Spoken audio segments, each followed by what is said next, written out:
आज गृह जो मुलतवी प्रस्ताव आसला बेकारी समस्या और दादन को नहीं ताको आम समर्थन कलु क्या आजिका सरकार जो कथा कह सरकार डबल इंजिन सरकार तांको मन पकईदेलु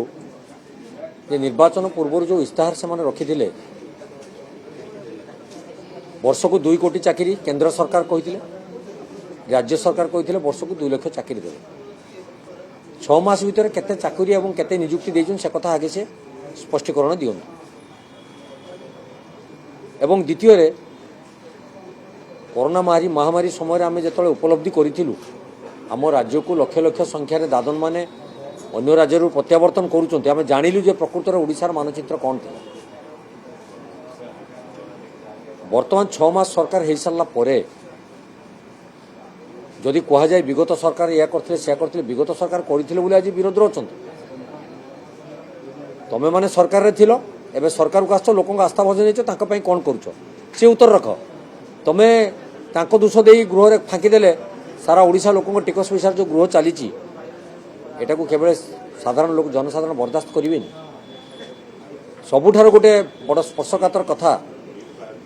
गत काली ठारू जो मास्टर कैंटीन छक आप देखिए जो महिला माने आज राजरास्ता केवल आक्षेप प्रत्याक्षेप चली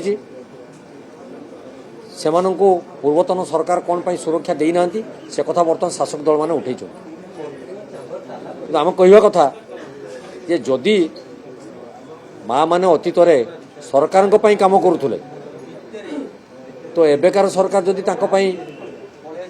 सहयोगर हाथ बढ़े सी कौन एबेकार सरकार काम करेंगे कि ये गोटे प्रश्नवाची अच्छे तेणु केवल से कथा को आलोचना करी ये माँ मान को आणिक राजरास्ता बसेवा निजुक्ति कथा कही लोक ठकीदेवा चाकरी रे विभिन्न चाकरी जो बर्तमान एएसओ ठारू आरंभ करी आपणकर आरआई अमीन पर्यंत जो दुर्नीतिर पर्दाफाश होउची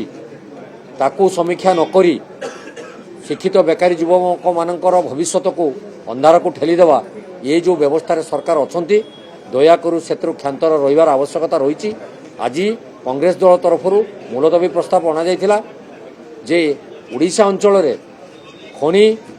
पानी वनांचल विभिन्न प्रकार भित्तिभूमि थिला बेले